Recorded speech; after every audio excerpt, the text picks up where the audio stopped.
मी नवीनच शिक्षिका म्हणून नोकरीला लागले होते. गाव शहरापासून खूप दूर होतं. त्यामुळे राहण्यासाठी मी गावातल्या एका जुन्या वाड्यात भाड्याने खोली घेतली. सगळं सुरळीत चाललं होतं. पण एका रात्री मला कळलं की त्या गावात एक असं रहस्य दडलं होतं, ज्यामुळे अनेक लोक बेपत्ता झाले होते. आणि आता त्या रहस्याचा पुढचा बळी मी ठरणार होते. माझं नाव स्वरा. बीएड पूर्ण झाल्यानंतर माझी पहिलीच नियुक्ती एका दुर्गम गावातील जिल्हा परिषद शाळेत झाली होती. गावाचं नाव होतं देवगाव. शहरापासून जवळपास 50 किलोमीटर अंतरावर असलेलं हे गाव डोंगराच्या कुशीत वसलेलं होतं. मोबाईल नेटवर्कही नीट लागत नव्हतं. मी पहिल्यांदा गावात पोहोचले तेव्हा सगळे लोक खूप प्रेमाने बोलले. पण एक गोष्ट मला विचित्र वाटली. गावात संध्याकाळी 7 वाजल्यानंतर रस्त्यावर कोणीच दिसत नव्हतं.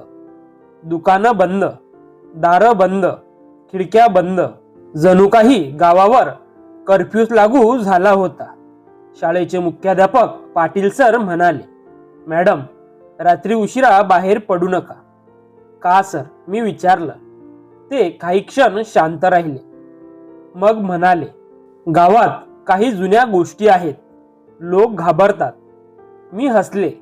मला वाटलं गावाकडच्या अंधश्रद्धा असतील. राहण्यासाठी मी गावातील एका जुन्या वाड्यात खोली घेतली. वाड्याचे मालक होते गोविंद काका. त्यांची पत्नी बरीच वर्षापूर्वी वारली होती. मोठा वाडा आणि त्यात फक्त ते एकटे राहत होते. मी तिथे राहायला गेले. पहिले काही दिवस सगळं ठीक होतं.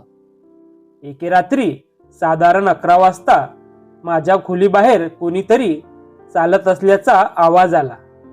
टक टक टक. मी दार उघडलं.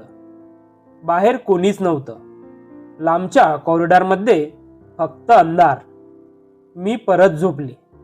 दुसऱ्या दिवशी शाळेत मुलांना विचारलं, गावात सगळे रात्री का घाबरतात? मुलं एकमेकांकडे बघू लागली. मग एक मुलगा म्हणाला, "मॅडम, नदी पलीकडच्या टेकडीवर रात्री कोणी जात नाही." "का?"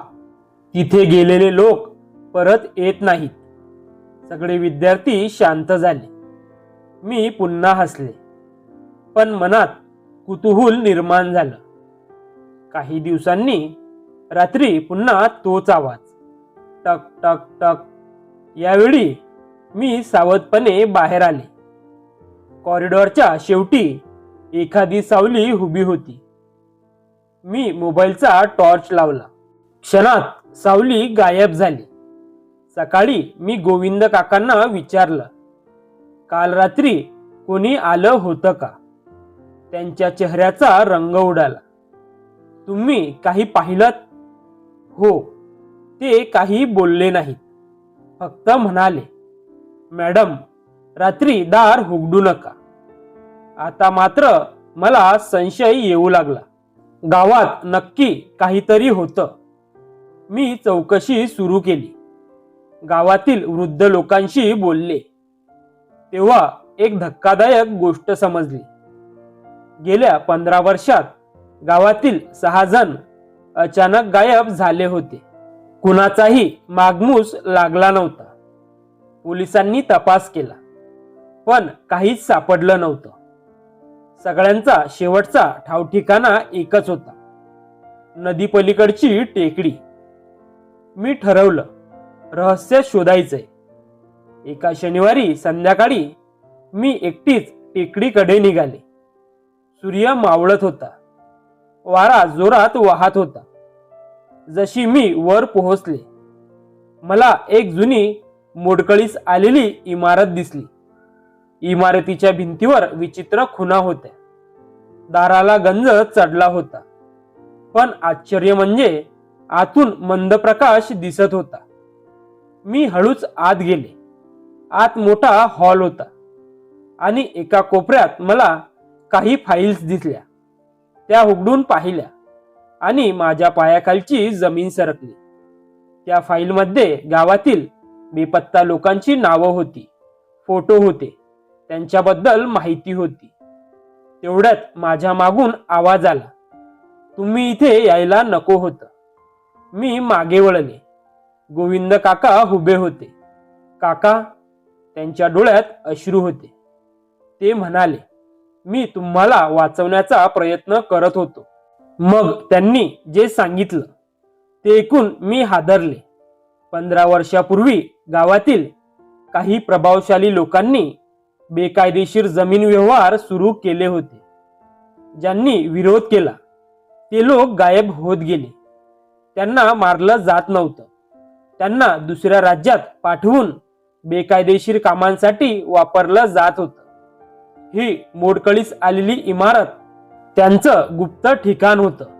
गोविंद काका पूर्वी त्या टोळीचा भाग होते, पण नंतर त्यांना पश्चाताप झाला.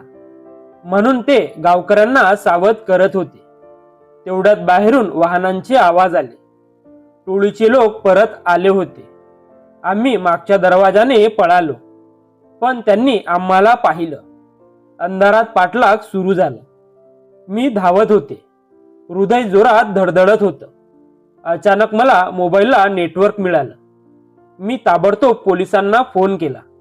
आम्ही टेकडीखालील जुन्या विहिरीजवळ लपलो. साधारण अर्ध्या तासाने पोलीस पोहोचले. संपूर्ण परिसराला घेराव घालण्यात आला. टोळीतील 8 जणांना अटक झाली. इमारतीतून अनेक पुरावे सापडले. बेपत्ता लोकांपैकी काही जण जिवंत सापडले. त्यांना अनेक वर्षापासून जबरदस्तीने कामाला लावलं जात होतं. गाव हादरून गेलं. काही महिन्यांनी गाव पुन्हा सामान्य झालं. लोक रात्री बाहेर पडू लागले. गोविंद काकांनी सर्व गुन्ह्यांची कबुली दिली आणि तपासात मदत केली. आजही मी त्या गावात शिक्षिका आहे. पण जेव्हा जेव्हा सूर्य मावळतो आणि टेकडीकडे नजर जाते, तेव्हा त्या दिवसाची आठवण अंगावर काटा आणते. कधी कधी आपल्याला भूतांची भीती वाटते, पण खरे राक्षस माणसाच्या रूपातच लपलेले असतात. मित्र आणि मैत्रिणींनो, कथा आवडली असेल तर लाईक करा, कमेंट करा आणि शेअर करा. अशाच भन्नाट कथा पाहण्यासाठी मॉरल स्टोरीजला फॉलो आणि सबस्क्राईब करा. धन्यवाद.